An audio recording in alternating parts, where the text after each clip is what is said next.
one of the things about going to Howard University, being a daughter of Howard University, is the opportunity to stay in a dorm.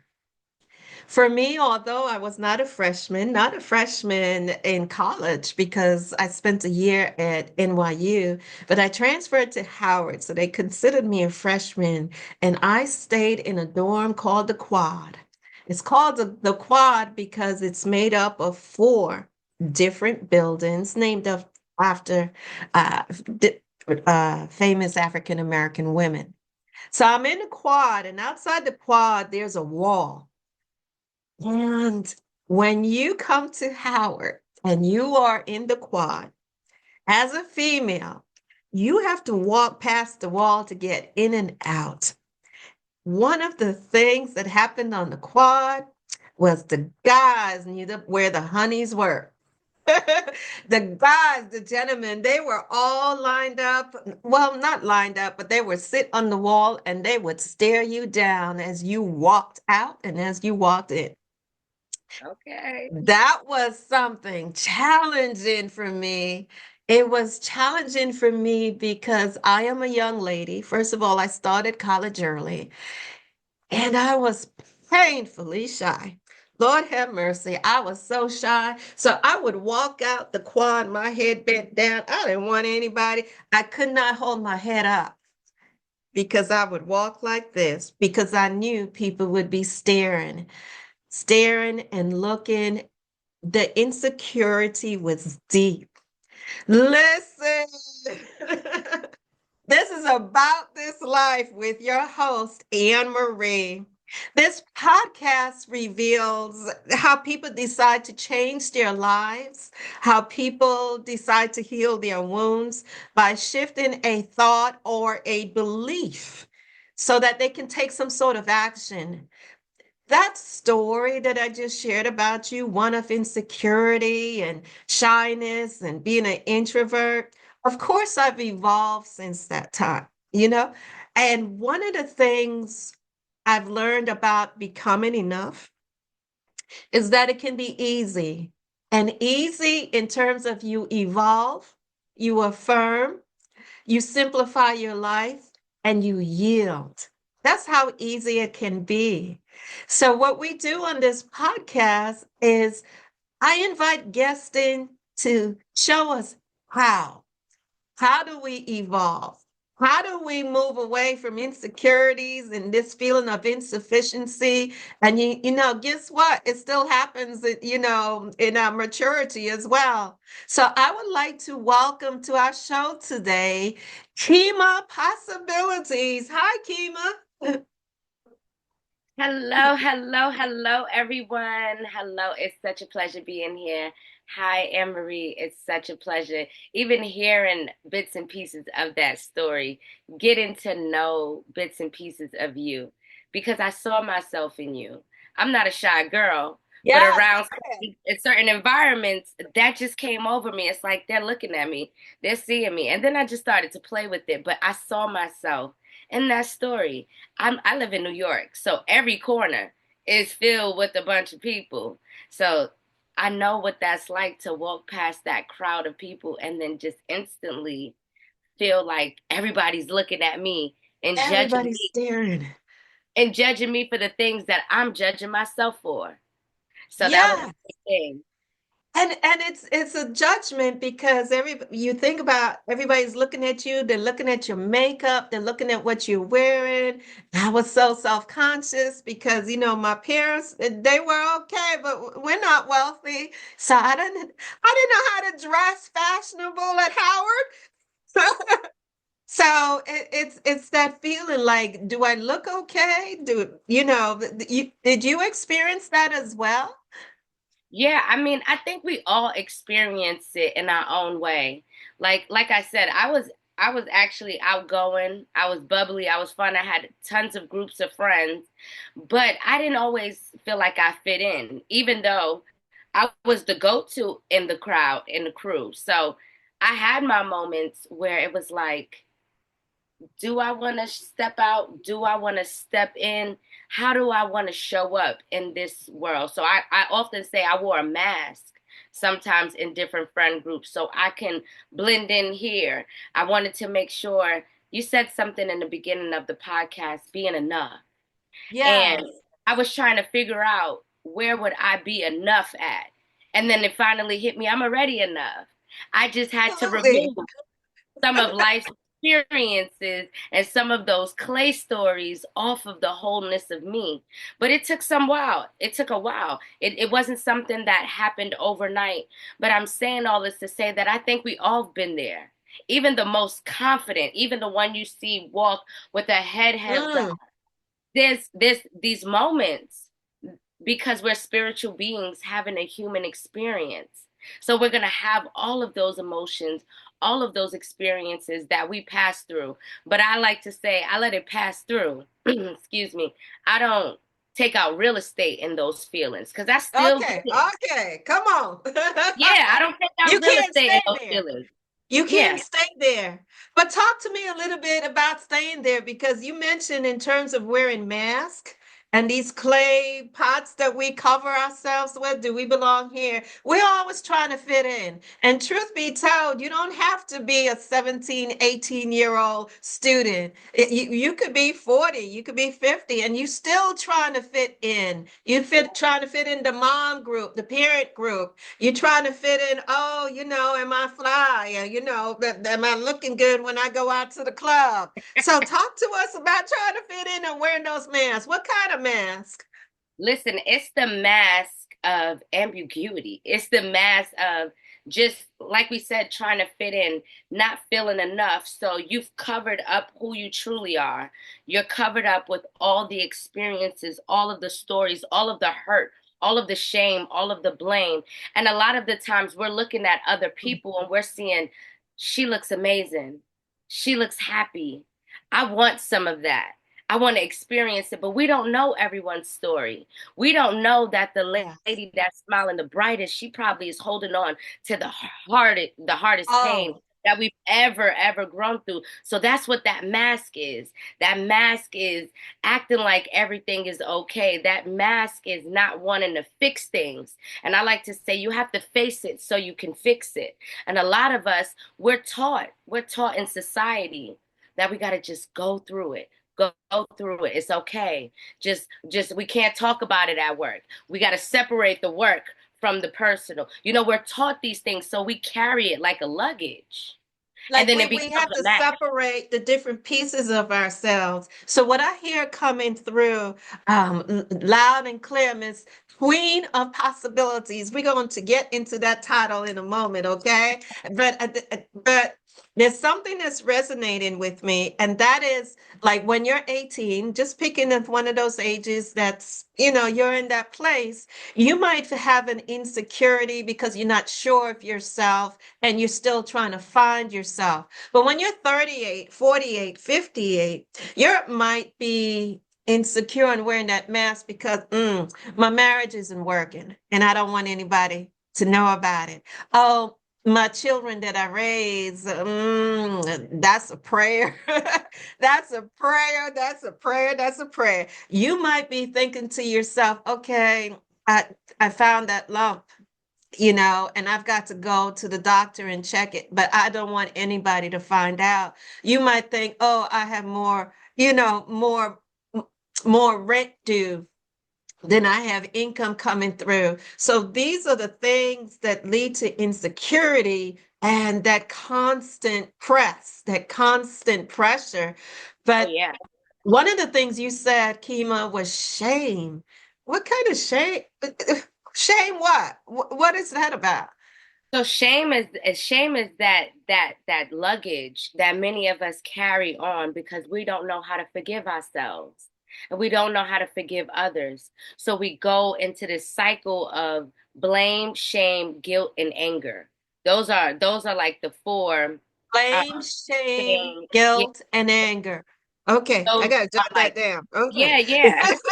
Because there's no transformational value in those feelings. So we often blame ourselves. We blame ourselves for what didn't happen, what we didn't do, or we blame someone else. So we're often, a lot of us, you mentioned the age 18. I like to call that the princess stage because Okay.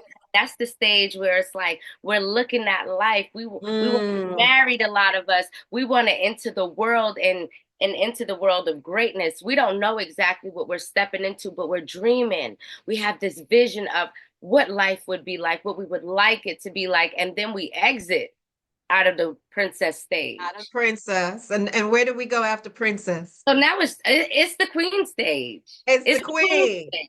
But there must be different levels of being a queen. But see, the queen has such an important job. See, a lot of people when they see the queen, they just think of royalty. They just think of the crown, sitting down in the chair, just being in the palace, looking beautiful and Look at magical. me. Look at me. But think of the queen on the chessboard. That queen got to move around. That queen got to jump. That queen is protecting the king. That queen is doing so much. So when we look at the different aspects of the queen, just understanding that a lot of the times that's what we're living. We're living that queen that's jumping around the board, that's learning how to navigate through grief, Mhm. that's learning how to navigate through loss, that's learning how to navigate through finding yourself. Because I was given the name Shakima. That's the name my mama named me. Yes, I named yes, myself the Queen of Possibilities. So I had to get yes. to know her. I had to also get to know Shakima because there was things about Shakima that I was hiding from. There was things about Shakima that I wasn't quite okay with. So I had to go back. I had to face that and say, I see you and I thank you. I thank you for all the things that you've gotten me through. I thank you for the love that you showed me. I thank Okay. you for the breakdown. Queen, queen, queen, queen, I'm queen, gonna slow down. I'm gonna slow down. queen. Are you here telling me that it's okay to thank the pieces of yourself, of oneself, even the dark pieces, even the pieces you thank that? You mean, okay, let me pull out an example. Somebody who's going through rejection and shame, as you just described. I'm going to thank that instead of fighting it. What you talking about? What you Yeah. talking about? Break it down for me, Queen.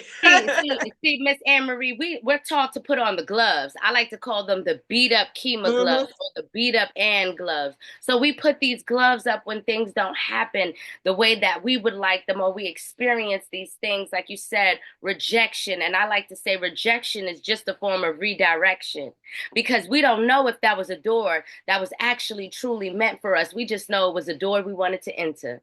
And a lot of the things that we want may not be the things that necessarily serve us. So you Yes. got to think these things. You got to think the blame. You got to think the shame. You got to think the anger because it got you here. It got you here, but it's just not able to get you where you want to go. So you got to thank it because it gave you Okay. some lessons that It was wrapped gave you the up in your lesson. life. So instead of what I find with older women especially, and men too, is that you suppress your emotions. You suppress all of the actions. You suppress all of the hurt and the pain. And what people mistakenly think is that it's not going to show up, but it does.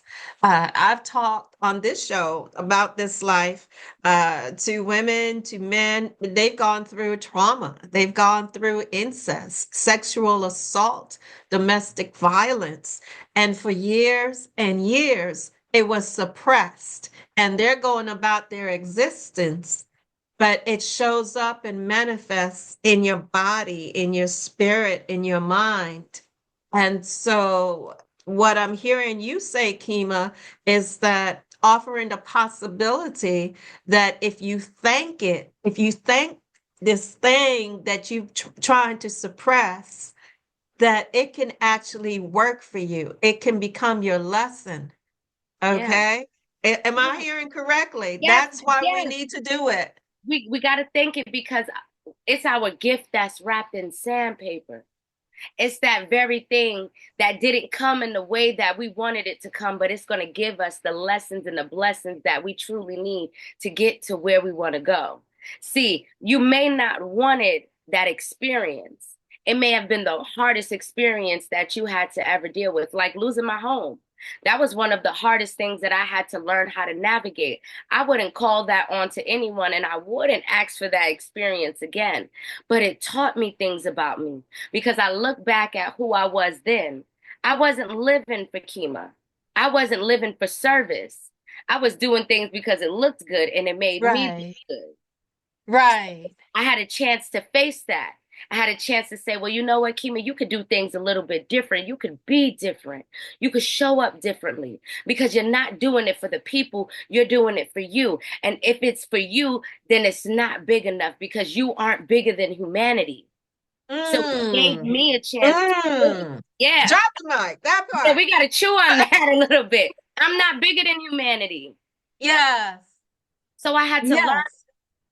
And then I became a change agent because I realized that change started with me. Before I could want to change the world, before I could want to empower any woman, Mm-hmm. before I could polish any woman's crown, I got to start with me because I was ignoring some of the spots in my crown. Like you said, we want to keep it going, we want to suppress it. A lot of us are taught that we just got to keep it moving. And I didn't Yes. have safe spaces. I didn't have spaces where I felt like I could have that transparent conversation without being judged. I found them. They exist, ladies. They exist. They They exist. they exist, gentlemen. But you got to be willing to put yourself in that space to be able to find it. And when I began to look at me, how I was operating, how I was moving, how I was even loving on my family, it gave me the opportunity to treat life like it gave me the chance to treat life like a classroom. Like relationships are a classroom. So I got a chance Ooh. instead of looking at my, Relationships are a classroom. yeah. And And we I'm missed the laughing biggest here. lesson. I'm laughing here because my printer that's at the side of me, it wasn't working for the last hour. Now the pay, why do people want to come out now that I'm recording?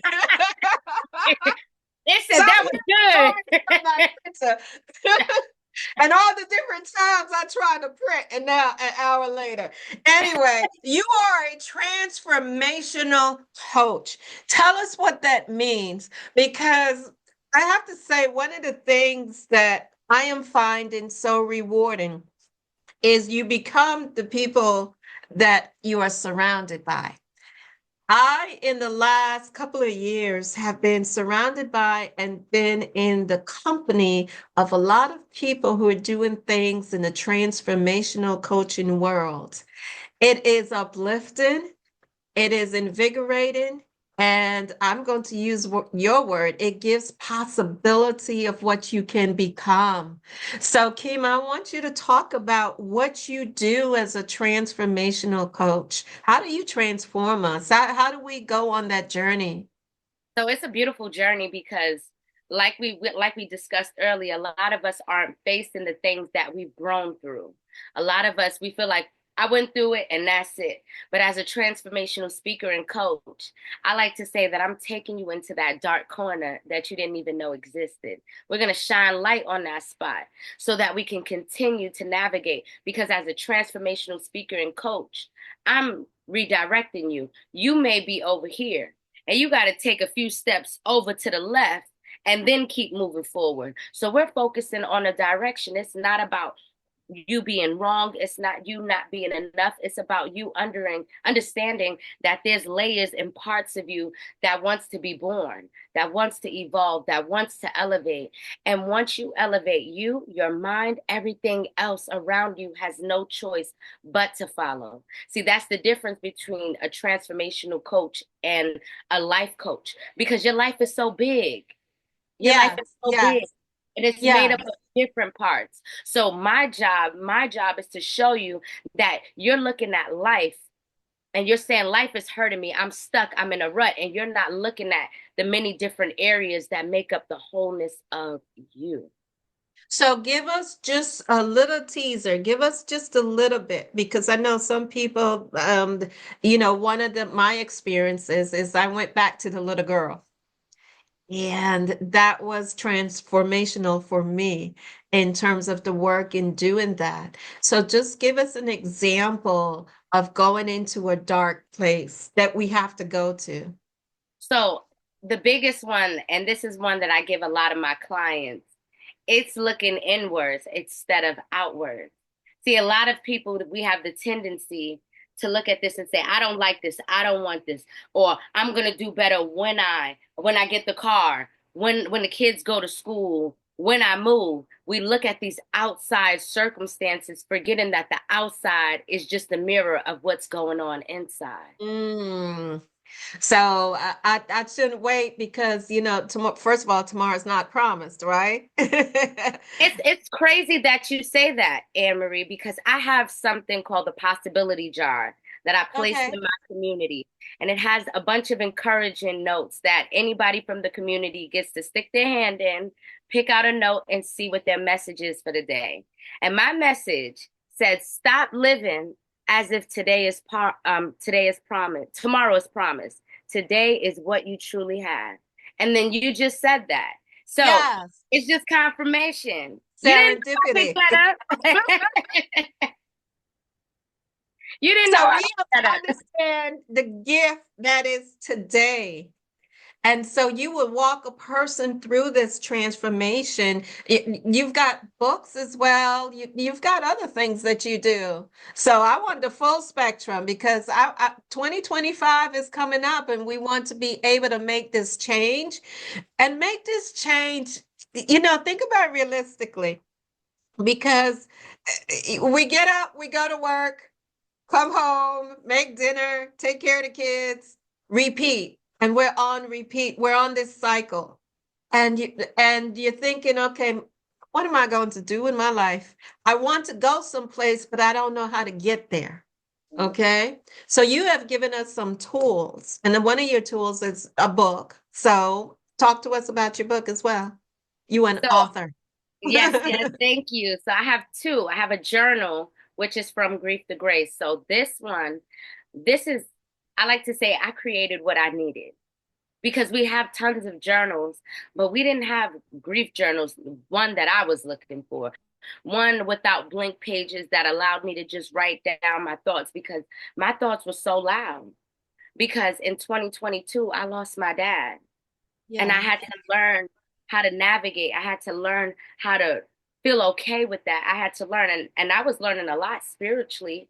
I was learning things like the spirit is always here, and I was learning Hmm. things like Hmm. people may leave this world and may leave their bodies, but their energy will always remain. So I was uncovering all these things, and I knew it, but then I had to live it. So my Right. dad was the first push into learning about grief, navigating through grief, and I thought I had it figured out. And then August 1st, 2023, my younger brother died. And Mm. that was the moment that Mm. crippled me. See, that was the moment that crippled me because I remember Yeah. standing in my living room and I remember the light shining through the window. I remember hearing birds chirping. I remember hearing life. I remember hearing the world move forward while I felt stuck. I couldn't move. And I remember staying stuck for a year. I didn't move for a year. I didn't want to talk. I didn't want to coach. I didn't want to do anything. And I tried to find things. I tried to find my movement. I tried to find, like I call it, my rhythm. And I just couldn't find it. No books Right. that I've read before that helped me out of my rut in the past. None of those things were helping Out of me. the pain. Yeah, it wasn't it was something that I couldn't even describe. It was just only something that I felt. So then I sat down and I said, this sounds like something that I'm supposed to use. And I remember crying and I said, Staffa, I would never be the same again. I'll never be the same again. And I remember hearing a small, still voice saying, you won't. You get to grow. You get to change. Now do it. Right. And I just remember I started to create the journal. I said, okay, I feel like right now I'm navigating through loss. I'm navigating loss. I'm learning to not see it as a loss. I'm learning that there's something that I can do, which is change my perception, which doesn't change anything about the situation, but me looking at it differently it allows me to feel differently. So I had to change my perception. I had to do a lot of different things. I had to pull on memories because we have memories. And during that time, I felt as if I couldn't remember anything. It was Yeah. almost like I went through a state of shock where I had to relive certain things and I had to go certain places to unlock those memories. So I created a page in my journal and I said, let me write down all of the songs that my brother liked, that I liked and he liked, and we listened to it together. And I wrote down 5 songs and I said, you know what? I remember doing this with my dad. So then Yes. I went to what helped me with my dad because I started moving. I was able to move again. So I said, what helped me with my dad that can help me with my brother and that can give me the momentum that I need that can allow me to help someone else? Because what I'm experiencing is not just for me. This pain is going to be turned into purpose. And I knew that because I know my story, Miss Ann. I know it's not for me. Yes. Yes. Yes. It's for humanity. Yeah. It's for Yes. someone that's needing to know how to navigate through grief, for someone that's needing to know how to turn their grief into grace. And I've had some time experiencing it. I had some time knowing it, but now I'm in that season where I have to live it. I have to take everything that I taught people years ago. I have to take it and I have to live it now. So that's where From Grief to Grace comes in. It's all of the tools Mm, and all of the practices, everything that got me from there to here. absolutely. And it sounds phenomenal. And oh my goodness, it would be such a gift to oneself to go ahead and get that journal and to go through the steps, the reflection. I call it like windows and mirrors. You know, a lot of times we're looking out to the outside world, to our circumstances, when really we need to spend some time looking in the mirror and looking at the place of where you remember when we used to dream? Oh, You yeah. remember, when you're young, you dream in the possibilities. You call it the princess stage, and Yeah. you dream about, oh, I'm going to do this when I grow up. Even before 18, because you say when I turn 18, like that was the magic number. I'm an adult now. And you used to dream and you used to think of all the things that you want to do and you conquer. And along the way, you lose your dreams and circumstances come into play again because maybe you cannot pursue your dream because, of all the things we talked about, finances, um, s- relationships, so on and so forth. Speak to the person who they're stuck and they just want to dream again. They they're like, I want to think and I want to hope and I want to believe that it can happen for me. What would you tell that person? Because I know that you're a speaker. That's one of the things that you do. So how do you speak life into that person that yes, it is possible? See, I'm going to use that word now forever and ever. Yes, yes. Listen, you can use it, Miss Ann. I love it.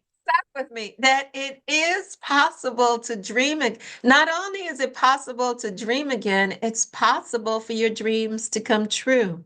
So speak to that person. Just take a 1 or 2 minutes and just speak directly to the person who needs to believe that yes, you're worthy of a dream. Yeah. So I'm looking directly at you the same way that Uh-oh. someone looked, the same way Okay. someone poured into me. I'm going to pour into you because I know what it's like. I remember those times where I was dreaming so big. I wanted to dream, and then life started to life.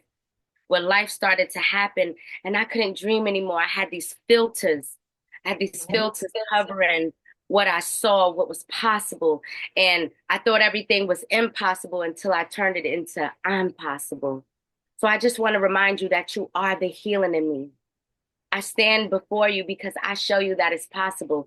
I'm not here to just show you my accolades. I'm here to show you that it's the times that I got knocked down. I decided to get back up and I decided to redream.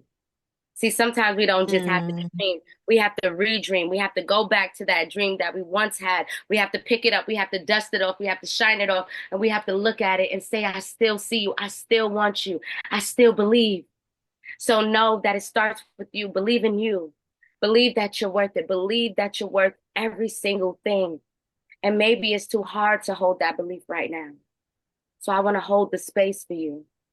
I want to Wow. hold that for you the same way that somebody held it for me. I want to speak life into you the same way someone's words spoke life into me. And just know you are the healing in me. I haven't arrived anywhere. I'm still on a journey. And I'm right beside you with my hand out. I'm reaching out because I know you're not too heavy. So continue to dream, redream, and know that it's right there for you. It's on a platter. You just got to take that one step to get to it. Don't focus on the whole staircase. Just take that one step. One step, one step. Wow, thank you, Queen. And what spoke to me, and that all of it spoke to me, but the notion that somebody's holding space for you, Mm. somebody's holding space for you until you can believe in yourself once again. Now, that's not something you get every day from a transformational coach, right? Listen, and even when Look, you get it, I'ma still hold some space for you. I'm still going because I know what it's like. See, I'm yeah, hooked to some amazing people. So sometimes you gotta hook your caboose to someone yes, train. yes, So you see absolutely. somebody like Ann Marie who's moving, you gotta hook yourself, ladies and gentlemen, to that train. You see somebody like the Queen of Possibilities moving, you gotta hook to that train because we're gonna show you what it's like to dream again. See, we all still get knocked down. We Yes, just get up quicker. yes, So just look at us as the you print because we're showing you pieces of yourself. That's all. absolutely. And also we understand this is how we've evolved. We understand that when we get knocked down, there's a lesson there in the knockdown. Yes, yes, So that's how we get up. Keema, Queen, how do we get in touch with you? How do we find out and yes. invite you to speak, invite you to come or sign up because, oh, we have to talk about your 31-day transformational Yes, program. Come yes. on, on that. So, okay, really quickly, I am in a transformational space in my life. So, I'm not transactional right now. I just want to meet new people. I want to network. I want to give value. I want to give the value that was given to me over this entire year that I missed out on. Yes. So, that's what I want to do. So, you can follow me. I want us to be friends. I want us to support each other. I don't want you to feel like, oh, this is another program I'm buying into. No, no, no, no, no. I just Okay. want you to hear Okay. my voice. So Real you, talk. yeah, real talk because I feel like we don't have that enough in the space. Hmm. And I still got some showing up to do, not for anybody else, but for humanity. Like I still have to make sure these things are in place for humanity, for when I'm gone, for it to still be living. So right now, I just want to meet people. So Keema Possibilities, you can connect with me on Facebook. I have Facebook groups that I'm a part of that I really pour into. And I am building my YouTube channel. So Queen of Yeah. Possibilities, if you would love some extra sprinkle of motivation, inspiration, transformation, information all wrapped up in one, that is my page. And if you are looking for From Grief to Grace, I will make sure to put that link somewhere in this episode Yes. because Yes. it's Definitely. available on Amazon. That's Amazon is its home right now. So that is how I'm serving right now. I just really want to be your sister in possibilities. Amen. Amen, sister. And your Amen. sister, you ain't always coming with no money for your sister. Sometimes you're gonna have to braid your Exactly. hair for free. Amen, sister. And what I love about the authenticity of it is like let's get to know one another first. And that is it's you remember the sister circle. See, we used to Yeah. have back in the day, and we would work together and know one another and develop relationship. And then after those relationships form, then you understand where a person is and what they need and what they can give.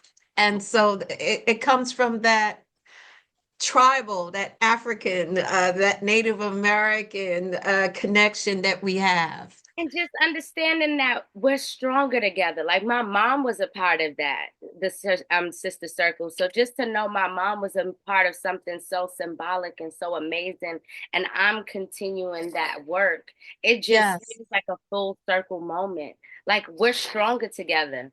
It's hard out here. So Yes. imagine when we have a group of women that's actually cheering for each other, that's actually holding space for each other, that's actually saying it's all right. I see you. I see you. I see you. You are I not see alone. you.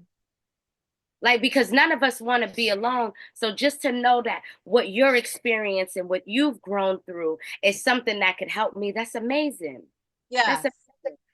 And then our stories, the collection of our stories is what uplifts and encourages one another.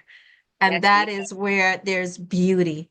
That is where I want to bring in scripture, the beauty for ashes from Isaiah 61:3. And so you will become trees of righteousness. Amen. Amen. That's beautiful. I love how you connected all of that. Yes. Ooh, see what Oh, happens when you have a transparent, juicy conversation. yes. That's a real conversation, an authentic conversation where you can be yourself. I love it. I love it. So, Keema Possibilities, thank you so very, very much for being my guest on About This Life, where we are changing our lives one day at a time. For those of you who would like to get in contact with me and find me, aboutthislife.podbean.com. We stream on all platforms. I'm on YouTube now. Imagine that. I didn't know that a year ago. So I am on YouTube, and I would ask and give you the invitation to like, share, and subscribe. Thank you so much.